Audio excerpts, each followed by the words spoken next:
It's time now for a look at latest in local news. In the news, the legislative session has ended in Atlanta, and now the question is which bills will Governor Kemp sign into law and which will he veto? The governor in the past has not been shy of vetoing bills, nixing 14 measures in 2019 and 8 more since that time.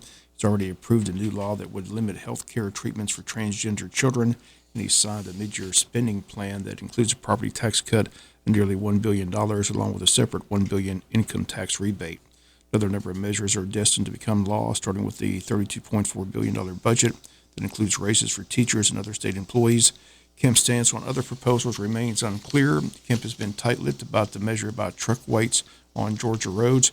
After a heated debate, the General Assembly narrowly approved a compromise to allow heavier trucks on Georgia highways for 2 years. House Bill 189 would allow heavier trucks for Georgia highways for 2 years carrying agricultural and forestry products to weigh up to 88,000 pounds, up from 80,000 pounds. State Representative Stephen Meeks, a proponent of this bill, has the support of State Senator Blake Tillery. Georgia DOT strongly against it, and only time will tell if the governor signs it into law. The governor has endorsed the measure about prosecutor oversight, is expected to sign this into law. The new state board will be responsible for punishing or ousting district attorneys in the state who fail to do their job under Senate Bill 92. Bill supporters say they want to crack down on rogue prosecutors who they see as inept or corrupt. But critics of the bill say it could be used to target progressive district attorneys. Once again, the session has ended. The Chamber of Commerce post-legislative luncheon is set. The date of that is Thursday, April 20th at Coastal Pines Technical College. The time from 10 a.m. to 1 p.m.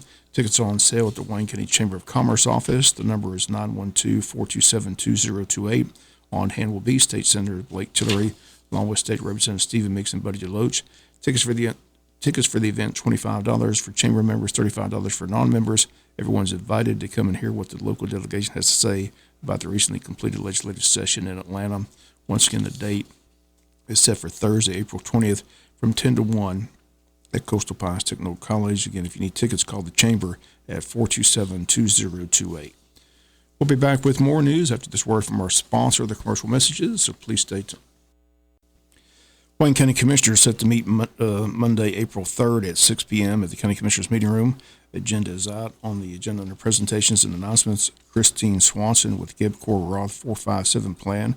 Under new business, consider approve resolution to amend the ACCG 457 deferred compensation plan to the Roth 457 plan.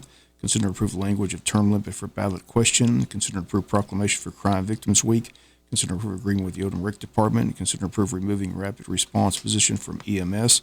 Consider approve credit card policy. Consider approve amending section 2.3 of the county orders marking of county vehicles. Consider approve septic tank black water dump station bids. Several appointments on the agenda. Registrar Board Anita Cahill. Registrar Board Denzel Thomas, who resigned with term expiring 12/31/2025. Seven Rivers RC and D Mickey Whittington, who resigned.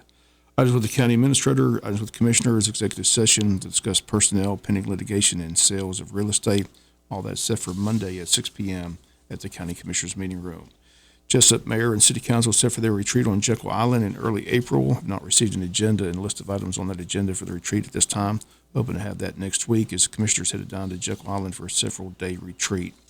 Down in Glenn County, still no arrest nearly 2 weeks since 19-year-old Trent Lehrkamp was dropped off at a Brunswick hospital by 3 teenage boys barely breathing and in such bad shape had to be put on a ventilator.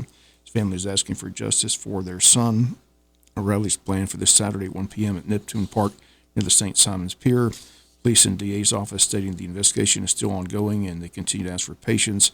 District Attorney issued a press release this week stating that they are aware of the incidents that occurred to the 19-year-old, but says no decision will be made until all the facts are known and they can determine what can be proven by admissible evidence in a court of law. The DA's office says a lot of what has happened and was posted on social media is not correct and does not apply to the facts of the case.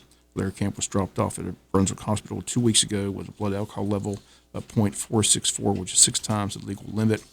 Pictures from that night of the party show a group of teenage boys standing behind the 19-year-old who's tied to a chair, his body spray painted. 19-year-old's father says this is one of just 3 incidents involving his son by the same teenagers. The GoFundMe page has been set up under Justice for Trent to help pay for his medical expenses. That page now over $100,000. Once again, the rally is set for this Saturday at Neptune Park on St. Simon's Island. Again, as of today, still no one arrested in connection with that party on St. Simon's. The Wayne County Fair got underway last night. It's in for 10 days, again, tonight and Saturday as well. Tuesday through Thursday, time 6 to 10. Friday, Saturday, time 6 to 11. Admission price $10, includes all the rides. Again, the Wayne County 10-day fair underway and runs up till Saturday, April the 8th. We'll be back with some final news notes after this word from our sponsor, the commercial messages, so please stay tuned. Final notes and news: 6th annual Appling County Law Enforcement and First Responder Expo is set for April 5th at the Appling County Ag Center, 10 to 3. Lunch compliments of Appling County Sheriff's Office. Again, our special guest this morning on the Butch and Bob Show will be Appling County Sheriff Mark Milton. Talk more about the 6th annual Law Enforcement and First Responder Expo in Appling County. A reminder, the Altamont River Run has been pushed back. Again, it's now scheduled for April 15th. It will not take place this Saturday. The river needs to be at or below 9 feet for the paddle run to take place. Once again, not this Saturday, but now scheduled for Saturday, April 15th. A couple events taking place this Saturday. Don't forget the Unity Church of God and WIFOFM Spring Festival. That's 10 to 2 this Saturday at Unity Church of God. A lot of prizes, a lot of candy, a lot of food and fun. That's again set for this Saturday from 10 to 2 at Unity Church of God. Event taking place Saturday evening is Barbecue and Blues at the Wayne County Farmers Market, located at 553 North 1st Street. The event begins at 6 p.m. Dinner will consist of pulled pork barbecue, macaroni and cheese, baked beans, coleslaw, drinks, and desserts. Full slate of entertainment, music by Jeff Chandler, Rhett Ammons, and Zach Williams, a silent auction, a 50-50 raffle. Barbecue and Blues this Saturday, April 1st at the Wayne County Farmers Market. Don't forget the tickets for the 14th Annual Chamber of Commerce Taste of Wayne are still on sale at the Chamber of Commerce.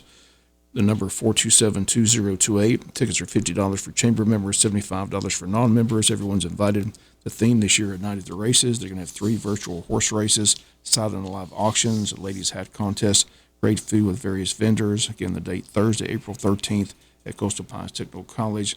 Again, if you need more information or tickets, call the chamber office at 427-2028. And that's going to do it for latest in local news. Sports comes your way in a few minutes. Bob Morgan, have a great day.